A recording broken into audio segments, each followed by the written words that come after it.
Good morning. Good morning. As the month of May starts, and it's National Women's Health Awareness Month. No better person to be joined by Dr. Fran, Dr. Franziska Haydanek, and paging Dr. Fran. And Dr. Fran, thanks for coming on today. Thank you so much for having me. Yeah, great. This is an important topic, important month, and it's really a call to action for women's health and for women to check their health. And no better month than May for that. Absolutely. What are you seeing? What are simple ways that women can look at their health as we begin this month? So always keep in mind that health is mostly made outside of the doctor's office. So we're looking for small, sustainable changes that we can make in our day-to-day to keep us healthy. So that when it comes to healthy eating, how can we increase our vegetable intake throughout the day? How can we increase the protein and the fiber intake of each of the meals that we're eating? We want to focus on small ways that we can move our bodies that feel good to us. So now that's going to be a little nicer outside. How can we get a couple more steps in? Or how can we do a stretching routine that feels good to us? We want to make sure that we're getting good sleep throughout the night and focusing on our mental health and taking the resources that we have available to us to improve those things. We want to do daily things like wearing sunscreen and really doing all of this collaboratively with a physician to make sure that we're keeping you overall healthy. Yeah, it's really the simple things, and you preach that women should not be afraid to ask the tough questions of their doctors and pharmacists to get the answers that really impact their life. Exactly. We really want to make sure that we are taking care of you in the whole sense and in all parts of your life.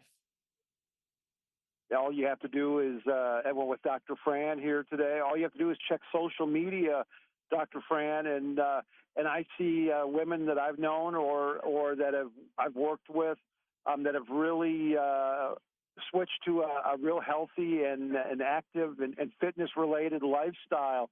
I know social media like Instagram, TikTok can be a double-edged sword.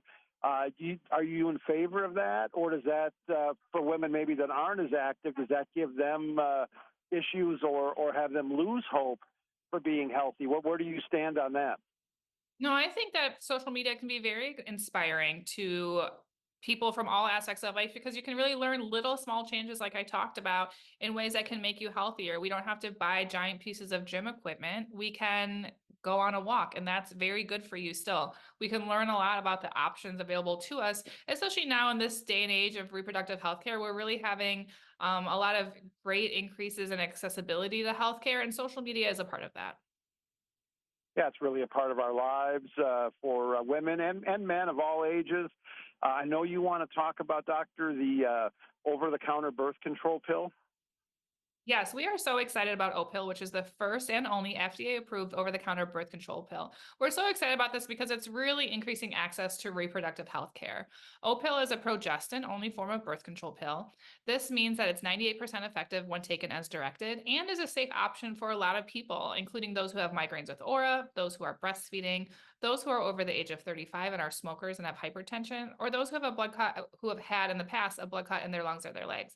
Really, the only people who shouldn't take Opill are those who currently or in the past have had breast cancer. So it's a really great option for a lot of people that really is increasing access to reproductive health care. And we'll put a link in the show notes, opill.com. You can go to for more information. And I know you touched on it, Doctor, but really a healthy diet is really where it all starts, doesn't it? Absolutely. Like I said, just small, sustainable ways to get some more fruits and vegetables in, focusing on protein and fiber. We see really the importance of fiber. We're learn more and more about that. So focusing on those small, sustainable changes throughout each day are so important to your overall health. What if someone wants to have that cheat meal every once in a while?